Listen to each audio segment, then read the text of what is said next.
Hey everyone, before we get started, if you like this video, please hit the like button and subscribe to the channel. It really helps me out and motivates me to make more videos like this. Now, let's jump right in.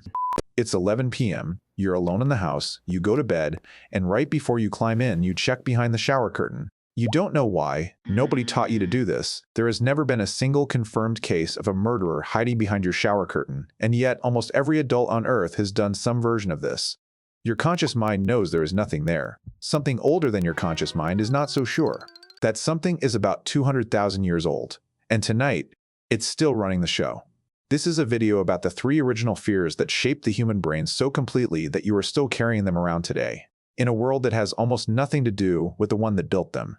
By the end of this, you'll understand why an email can make your heart race the same way a leopard once did, and why that is not a flaw in you. It's evidence that the system worked. Let's start with the dark. 2 million years ago, in what is now South Africa, something killed an early human ancestor and dragged the body into a tree. We know this because researchers found the skull, and in that skull, 2 puncture marks, spaced exactly the width of a leopard's lower canines. Not a guess, a measurement, the fang marks matched. This was a leopard's preferred method, the same one we still see today. For early humans, nightfall was a death sentence with a schedule. Your eyes are almost useless without light. A leopard's are not. While you stumbled around camp half-blind, something was watching you with night vision. Evolution spent millions of years perfecting specifically to hunt things like you. So the brain adapted. The second the light dropped, your ancestors' nervous systems flooded with alertness, heart rate up, senses sharp, sleep light and easily broken. Because in the dark, waiting to see something was how you ended up as a meal. That system never got an update memo. It's still installed. It's why a creak in an empty house at 2 a.m. doesn't feel like a probably nothing.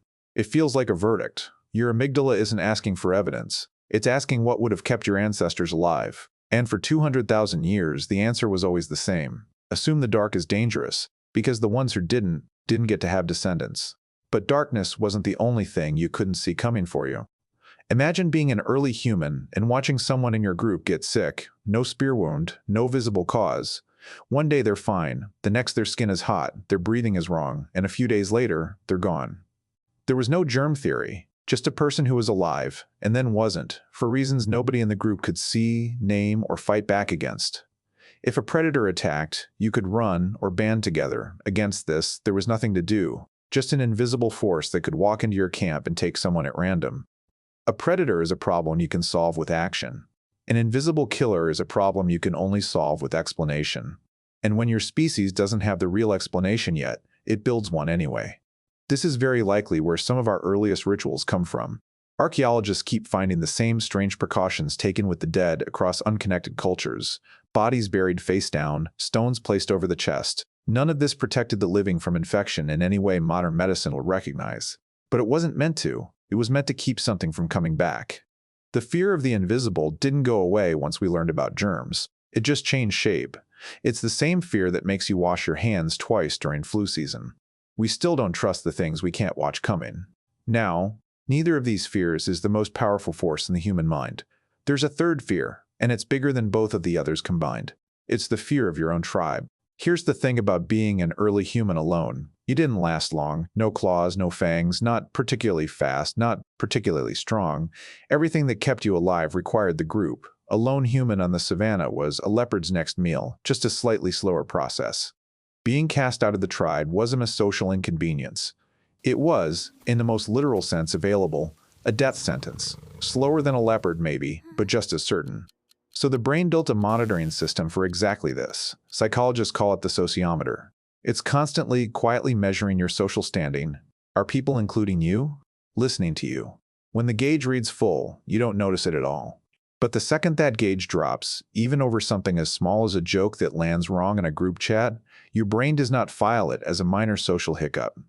It treats it the exact same way it would treat a predator. Same fight or flight response, same flood of stress hormones. Your nervous system genuinely cannot tell the difference between social rejection and physical danger, because for almost the entire span of human history, they were the same thing. This is why public speaking consistently ranks as one of people's biggest fears, often ahead of death itself. Nobody has ever died from giving a bad presentation. But to a brain running 200,000-year-old software, a room full of eyes evaluating, you looks an awful lot like a tribal council deciding whether you still belong. This is why a single unanswered text can quietly wreck your whole afternoon. Why an embarrassing memory from middle school can still make you wince at 2 a.m. A decade later, your sociometer doesn't know it's 2 a.m.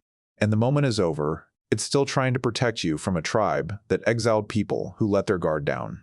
So now we have all three: darkness, disease, rejection. Were these fears a flaw?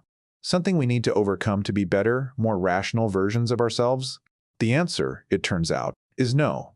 And the proof comes from a group of people still living something very close to the world that built these instincts in the first place. The Hadza, a community in northern Tanzania, are one of the last populations on Earth still living a hunter-gatherer lifestyle, close to how humans lived for most of our history. Researchers studying how the Hadza relate to fear found something that completely reframes the entire conversation. Fear, in their world, isn't panic, it's information. The Hadza carry an almost encyclopedic knowledge of every threat in their environment: which tracks belong to which predator, which plants are food, and which ones will kill you. Their fear is precise, calibrated, a finely tuned instrument built over hundreds of thousands of years to keep a fragile, clawless, fangless animal alive in a world that wanted to eat it. In that world, fear wasn't your enemy. Fear was the single most important survival tool you had. The people who felt it strongly and trusted it were the ones who made it to tomorrow. Which brings us to you, right now, tonight, dreading an email you haven't opened yet, replaying a conversation from 3 days ago, picking apart a sentence you probably didn't even need to say differently.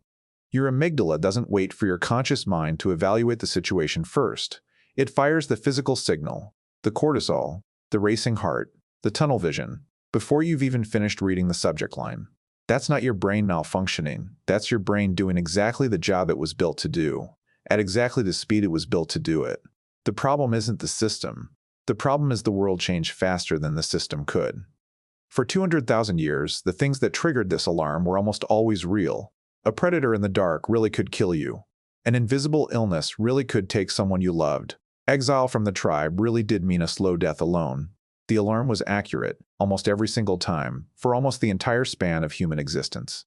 And then, in the blink of an evolutionary eye, everything around the alarm changed, while the alarm itself stayed exactly the same. Now it fires for a notification, for a tone of voice in a text message, for walking into a room of strangers at a party. None of these will kill you, but the system firing in response to them is the same system, untouched, unedited, that once kept your ancestors alive long enough to have you. This is what scientists call an evolutionary mismatch. Software built for one world, still running, faithfully, perfectly, in a different one entirely. So the next time your chest tightens before you open an email, the next time you lie awake replaying something small that happened hours ago, the next time you check behind the shower curtain for no reason you could ever explain out loud, understand what that actually is. It is not weakness. It is not a malfunction. It is not something broken in you that needs to be fixed. It is a message sent across 2,000 centuries from every single ancestor who was afraid enough, at exactly the right moment, to survive long enough to pass that fear down to you. They didn't survive because they were fearless. None of them were. They survived because they were afraid of the right things, at the right time, every single time it counted. Your anxiety isn't proof that something is wrong with you. It's proof that, for 200,000 years, in a world that was actually trying to kill them, nobody in your bloodline ever stopped paying attention. You're not broken. You're just still listening to something that used to be right about everything.